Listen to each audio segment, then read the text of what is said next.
İltiğin dedi. Özbem gəlmir, deməli, bir gündə dəfələrlə səni öldürmək istəyib. Zumheğe, diqqətli ol. Qısa sükutdan sonra Jelkosek içəri girdi. Dur xanımdan başqa hamı ayağa qalxdı. Mənim qalxmağım Jelkoseki çaşdırdı. Fagıl, Kem və Ülanın da ayağa qalxmağı təsir etmişdi. Fagıl, qardaşların hanı? Gəlməyəcəklər. Hörmətsizlik olmasın deyə mən gəldim. Qardaşlarım üzürlü saymağınızı istədilər. Fagılın kefi pozuldu. Jelkoseki oturmağa dəvət etdim. Jelkosek Ülanın yanında oturan İltiğinin yanına keçdi. Fagıl əli ilə yeməyə başlamağımıza işarə etdi. Sakitcə başladıq. Sükutu ilk Zena pozdu. Çox adam gedəcək, Jelkosek. Jelkosek cavab verdi. Demək olar, hamı gedir. 4 təriqatın 4'ü də Zumheğeni təsdiqləyib tabi olsa necə? Heç nə dəyişməyəcək. Dur, ana da bizimlə gəlsə, yaxşı olar. Dur xanım dedi. Atasına qılınc çəkən İzbemlə gedim. Ana, İzbem atama qılınc çəkməklə onu saxtakar pislisdən qoruyurdu. Kem qəzəblə onu susturmaq üçün ağzını açanda əlimlə dayanmağını işarə elədim. Jelkosek bunu görüb davam elədi. İllərlə gözlənilənlər isə nağıldır. Axı hansısa əfsanəyə görə niyə qan tökülməlidir? Rəhbər Fagıldır, Dur xanım bildirdi. Saxtakarla doğrucunu ayırt etmək isə onun vəzifəsidir. İtayət bizim vəzifəmizdir. Nağıllara gəldikdə isə qaranlıq varlıqlar qulağınıza durmadan çıldayır ki, siz inanmaqdan, ümid etməkdən qorxursunuz. Buna görə də hər şeyi inkar edirsiniz. İnanmamağınızın səbəbi Zumheğenin müjdələnmiş olduğuna inanmamağınız deyil. Zumheğe, bilirsən, niyə Zumheğe olub? Mən deyim. Çünki 59-cu dərəcəli pisnis olsa da Xağsaca inanıb, inanmaqdan qorxmayıb. İnanıb ki, Xağsac onu təmizləyə bilər. Xağsac da bu inamının və ümidinin qarşılığında onu ucaldaraq Zumheğe edib. İnanc insanı ucaldır. İnan, qızım. Nağıllardakı qəhrəmanlar kimi ya da daha yaxşı ola biləcəyinə inan. İnanmaqdan qorxma. Xağsac ümid edənləri ucaldar. Düz deyirəm, Zumheğe. Mən, bəli, dedim. Claudius kitabında riya ilə təkəbbürdən qaçmağı, istək və ümidə sarılmağı tövsiyə edir. İnanmaq isə 4'ünün də əsas şərtidir. İnanmasan, niyyətin qarışıq olar. Təkəbbürdən təmizlənə bilməzsən. İstəyə, ümid edə bilməzsən. Araya sükut çöktü. Jelkosek düşüncələrə daldı. Dur xanım təbəssümlə razılığını bildirdi. Zena da ona qulluq etdikcə şad olurdu. Yemək bitənə qədər daha heç kim danışmadı. İçəri bayaqki oğlan və başqa 3 nəfər də girdi. Su gətirmişdilər. Hamı bir-bir əl üzünü yudu. Oğlanlar çıxanda Fagıl dedi. İndi ki İzbem gəlmədi, gəlin biz gedib İzbemlə görüşək. İcazə var Zumheğe. Bəli, buyurun. Fagıl, Jelkosek, Zena, İltiğin və Dur xanım qalxıb getdilər. Ülon və Kem oturub mənə baxırdı. Kem, çiyninizdə böyük yük var, Zumheğe Claudius, dedi. Yükünün altına girmək üçün çiyinlərimiz var. Sonra sualsız tabi olarıq. Əvvəlki həyatınızla bağlı üstünü və digərlərini tanıyırsınızmı? Ülən dedi. Kem, Zumheğe nə edəcəyini yaxşı bilir. İcazənlə Zumheğe.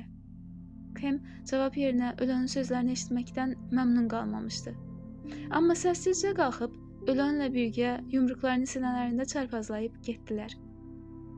Oğlanlar çadıra girib süfrəni yığışdırmağa başladılar. Nikol'un oğlu Claudius kimi hamısının əllərini 2 əlli sıxıb təşəkkür edib yeməkləri tərifləyəndə dedilər ki, çoxsu Zena xanımın məharətidir. Amma mənim onlarla səmimi əl sıxışmağıma sevinmişdilər. Çölə çıxdım. Qaranlıq idi və heç kəs gözə dəymirdi. Üstünlə necə və harada rastlaşacağımı bilmirdim. Ümidim Xağsaca idi. Çadırıma girdim. Kitab oxumaq istəyirdim, amma çox yorulmuşdum. Şəfəq vaxtına Belki de 10 saat vardı. Yatağıma uzandım. İltihinin zireh meselesini açmağı unutmuştum. Zena da yəqin deməmişdi. Paltarlarımı çıxarmamışdım. Düşünürdüm ki, bir qədər sonra gedib İzbemlə görüşün nəticəsini öyrəndim. Amma fikirlər beynimdə dolana yuxuya getdim. Yuxuda Fedağı gördüm. Öz məzarının üstündə oturmuşdu. Cavan idi və düşüncəli görünürdü. Claudius da yanında oturub təsəlli verirmiş kimi deyirdi. Darıxma, ziyarətçin yenə gələr. Sonra yuxularım qarışdı və qəfildən Claudius düz gözümün içinə baxıb dedi. Alıca çağızam? Soruşdu. Yuxudan oyandım.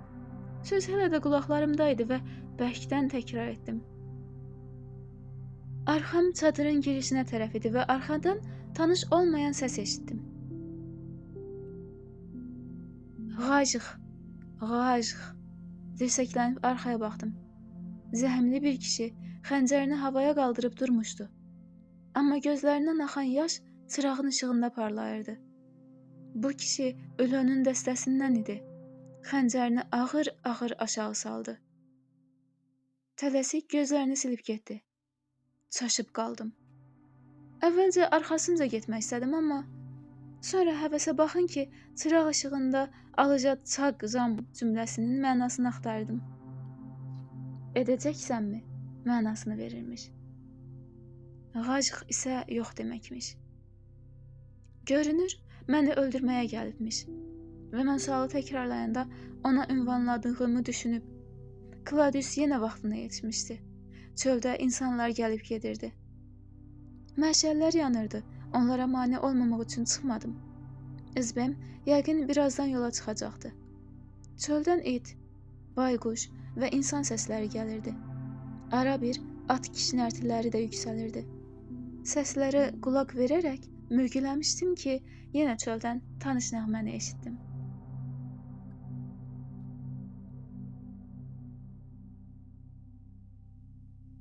Nəğmə sona çatmamış yuxuya getdim və bu səfər rahatca yatdım. Nəhayət, oyananda özümü sağlam və güclü hiss edirdim. Hamı kömjetti sədası kimi indi də tem jağ ımta isıq feğ deyə səslənirdi. İbadət vaxtı olduğunu düşündüm. Çölə çıxdım. Əl-üzümü yuyub çadıra qayıtdım. İltihinin kağızlarını tapıb ibadət elədim. Cəngə çıxdığım xaxsac indi mənim hər şeyim olmuşdu. Bir neçə dəqiqə sonra çöldə İltihinin kimləsə söhbətləşdiyini eşitdim. Çıxdım.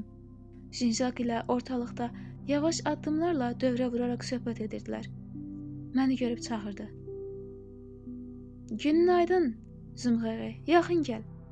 Gecə yaman qəribə keçib. Heç kim ayrılmayıb. O qədər hazırlıqdan sonra.